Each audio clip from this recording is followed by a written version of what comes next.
Assalamu alaikum students, my name is Hina Shaukat and I am your class 9 chemistry teacher. आज के इस lecture में हम start करने जा रहे हैं हमारा topic 5.2.2 which is Charles law और स्पेसिफिकली इस लेक्चर में हम डिस्कस करेंगे कि what is the statement of Charles law और साथ ही साथ हम देखेंगे इट्स मैथमेटिकल रिप्रेजेंटेशन और सॉल्व करेंगे इसकी एक्सपेरिमेंटल वेरिफिकेशन.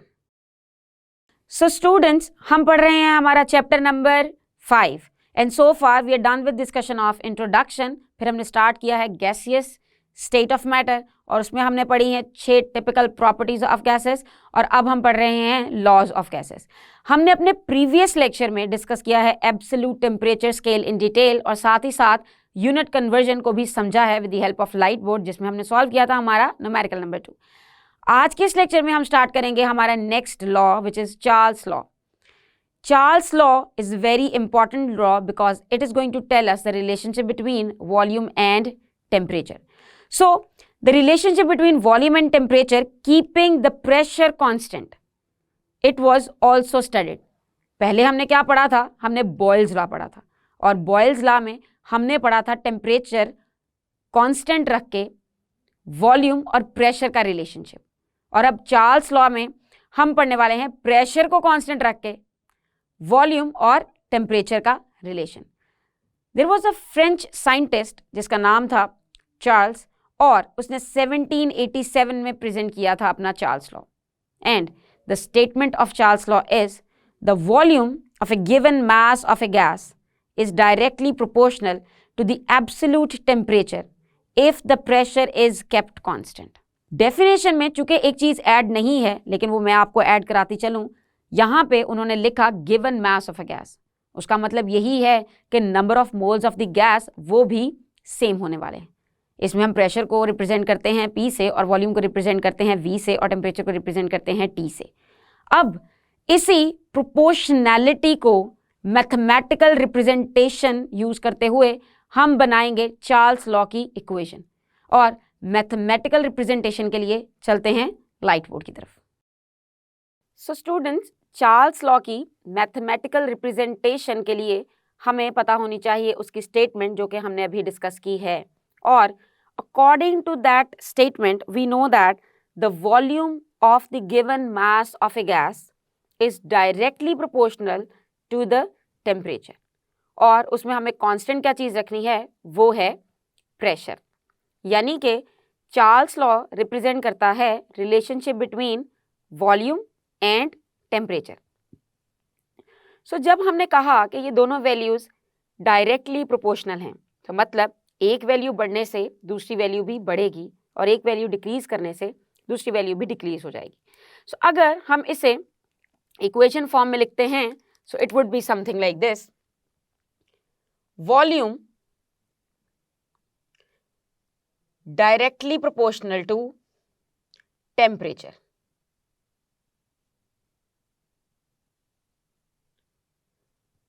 अगर हम दो चीज़ों को प्रोपोर्शनैलिटी साइन के एक तरफ और दूसरी तरफ लिखते हैं तो इसका मतलब है कि उसमें डायरेक्ट रिलेशन है. अगर आपको इनवर्स रिलेशन शो करना होता तो आप इस टेम्परेचर को 1 के नीचे लिखते. अब चूंकि ये दोनों वैल्यूज साइड बाय साइड लिखी हैं तो हम इस साइन को डायरेक्टली प्रोपोर्शनल का साइन पढ़ेंगे.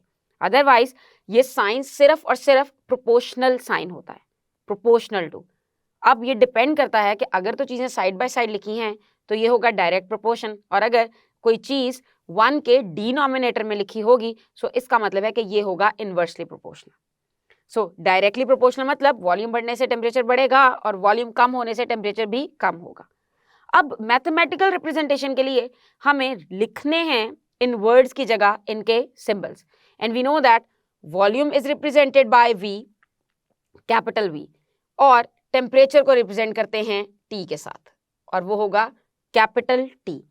स्मॉल t टाइम की रिप्रेजेंटेशन है इसलिए स्मॉल t यहाँ पे यूज नहीं होगा. ये एक मेजर मिस्टेक है जो कि स्टूडेंट से हो जाती है क्योंकि उन्हें लगता है कि t तो t ही है ना, कैपिटल लिखें या स्मॉल लिखें क्या फ़र्क पड़ेगा. लेकिन यहाँ फ़र्क पड़ेगा. Capital T represents temperature and small t is for time. So all the time over here you need to mention capital T. अभी भी ये इक्वेशन फॉर्म नहीं है मतलब हमें नहीं पता क्या चीज़ किसके इक्वल है। सो उसके लिए नेक्स्ट स्टेप में हमें करना पड़ता है प्रोपोर्शनैलिटी साइन रिमूव। और जब ये प्रोपोर्शनैलिटी साइन रिमूव किया जाता है तो इसकी जगह हमेशा दो चीज़ें आएंगी, एक तो इक्वल का साइन आएगा और दूसरा आएगा एक कांस्टेंट। सो अगर मैं इस प्रोपोर्शनैलिटी साइन को हटाऊंगी तो मेरी इक्वेशन बन जाएगी v इज इक्वल टू के टी, कुछ इस तरह से। अब इस इक्वेशन में जो k है it is called as constant, और अगर स्पेसिफिकली देखें तो it is called as proportionality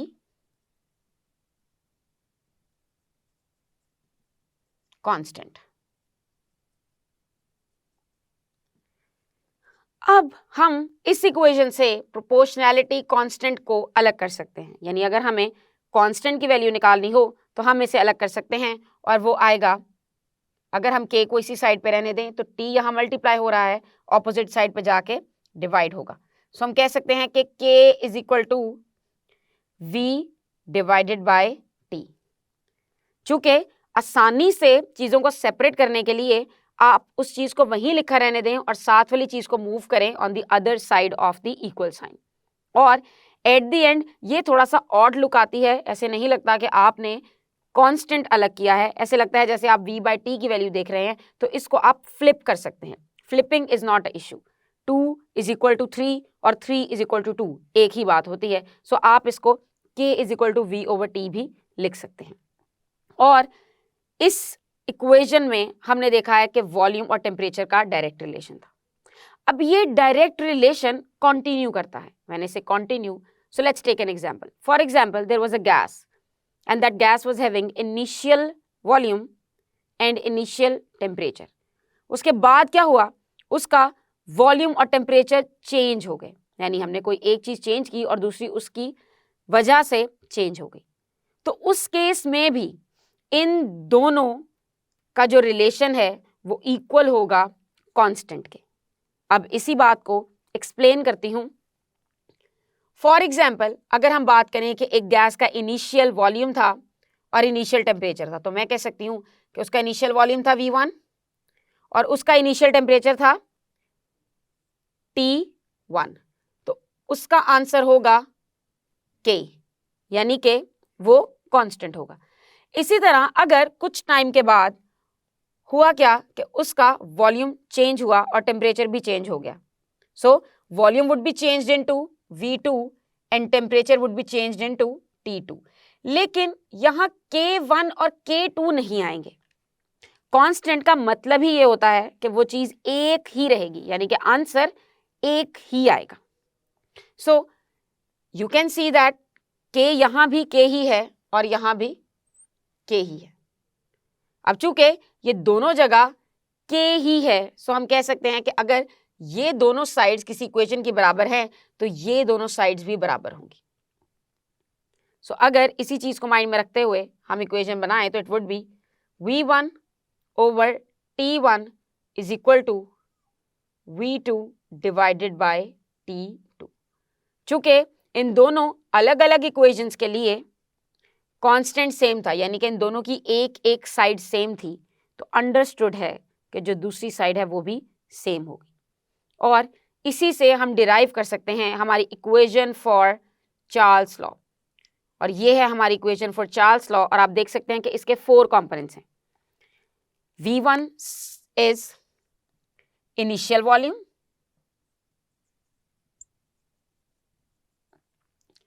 T1 is initial temperature,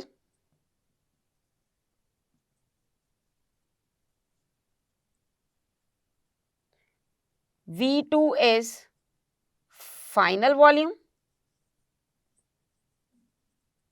and T2 is final temperature.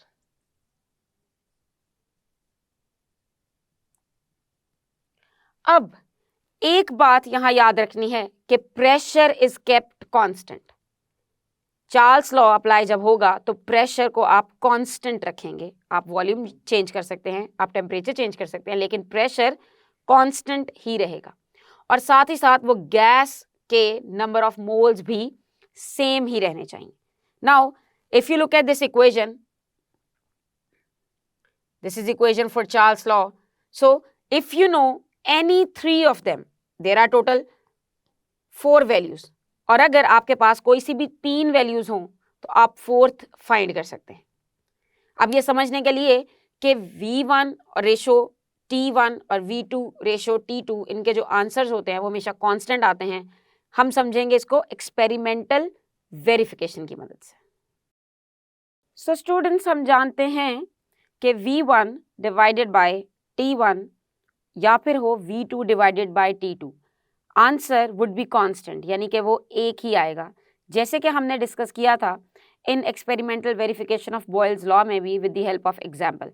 सो अब देख लेते हैं कि क्या वाकई चार्ल्स लॉ में भी इनकी रेशो का आंसर हमेशा कांस्टेंट आता है या नहीं। सो in this case you can see that there is a gas enclosed in a container and here is a frictionless movable piston. This is a frictionless piston और piston movable होता है। So ये हम यहाँ पे piston यूज कर रहे हैं same over here, दोनों डायग्राम्स में ये एक frictionless movable piston है। और as you can see in both diagrams, this is representing the pressure and since in both diagrams this thing is same, so हमने क्या किया है, प्रेशर को रखा है कांस्टेंट। सो ये हुआ कांस्टेंट प्रेशर। अब ये दो चीजें आप अपने माइंड में रखेंगे कि हम कांस्टेंट प्रेशर के ऊपर रिलेशन देखेंगे between volume and temperature. So as you can see that a gas is enclosed in a container और उसका टेम्परेचर 25 डिग्री सेल्सियस था, तो उसका वॉल्यूम उसने जो ऑक्यूपाई किया वो है 50 सेंटीमीटर क्यूब, और ये वॉल्यूम उसने टेम्परेचर के अकॉर्डिंग खुद ही ऑक्यूपाई किया है क्योंकि ये है मूवेबल पिस्टन और फ्रिक्शन लेस पिस्टन, यानी कि इस पिस्टन पे जितनी भी फोर्स लगाई है वो इसमें मौजूद गैस ने लगाई है। सो गैस जितना एक्सपैंड कर सकती थी according to its temperature 25 degree Celsius, उतना वो एक्सपैंड कर गई और उसने ऑक्यूपाई किया है वॉल्यूम 50 सेंटीमीटर क्यूब का। अब हुआ क्या, टेम्परेचर इज इंक्रीज्ड, पहले था 25 डिग्री सेल्सियस और अब आया 100 degree Celsius. So temperature increase करने से as we know that the kinetic energy of the particles increases, so होगा क्या, the gas is going to occupy more volume. और आप देख सकते हैं इस डायग्राम में भी कि चूंकि ये फ्रिक्शनलेस पिस्टन था तो गैस अपनी मर्जी से एक्सपैंड हुई है, तो जब 100 डिग्री सेल्सियस पे गैस एक्सपैंड होगी, सो प्रीवियसली वो 50 सेंटीमीटर क्यूब थी, तो अब उसका वॉल्यूम हो जाएगा 62.5 सेंटीमीटर क्यूब।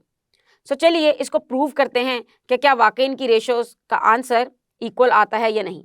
सो स्टार्ट करते हैं इनिशियल के साथ। We know that the formula is V1 divided by T1 is equal to K। So चलिए देख लेते हैं, V1 है 50 और T1 है 25, सो K का आंसर आना चाहिए 2। सो यकीनन यहां पे भी आंसर 2 ही आना चाहिए। सो अभी देखते हैं, V2 divided by T2 is equal to K। अब V2 की वैल्यू है 62.5 और T2 की वैल्यू है 100, तो जो आंसर आएगा वो आया हमारे पास 0.625। तो क्या ये दो आंसर्स एक दूसरे के इक्वल हैं? Here the value of K is 2 और यहाँ आप देख सकते हैं कि वैल्यू है K की 0.625, लेकिन हम कह रहे हैं कि ये रेशो तो होती है कांस्टेंट। सो यकीनन किसी ना किसी पॉइंट पे थोड़ी सी मिस्टेक हो रही है। सो मैं आपको याद कराती चलूं कि चार्ल्स लॉ पढ़ने से भी पहले हमने डिस्कस किया था एब्सोल्यूट टेम्परेचर स्केल, यानी कि साइंस में जो एक एब्सोल्यूट टेम्परेचर स्केल यूज होता है which is called as Kelvin. So Charles law की वेरिफिकेशन तभी सही आएगी when you will be taking your temperature in unit Kelvin। हम यहाँ ले रहे हैं डिग्री सेल्सियस में, as we know that there are 3 units for temperature, degree Celsius, degree Fahrenheit and kelvin, और जो लॉज फॉलो होंगे वो होंगे केल्विन स्केल पे, क्योंकि उसे कहते हैं हम एब्सोल्यूट टेम्परेचर स्केल। और ये हमने देखा था चार्ल्स लॉ की डेफिनेशन या फिर उसकी स्टेटमेंट के अंदर भी। अब हमें करना पड़ेगा कन्वर्ट और वो भी यूनिट को। यस, सो जल्दी से यूनिट कन्वर्ट कर लेते हैं और फिर देखते हैं कि क्या वाकई कांस्टेंट सेम आता है। So I am going to draw a line just to differentiate between our previous working and our new working. So नई working करते हैं for this thing. हमारे पास है 25 degree Celsius and we know that if we will add 273 into degree Celsius value, we are going to get a temperature in Kelvin. So हम कह सकते हैं कि यहाँ पे temperature 25 degree Celsius नहीं है. T1 is equal to 25 plus 273 और ये आंसर आता है 298 केल्विन्स।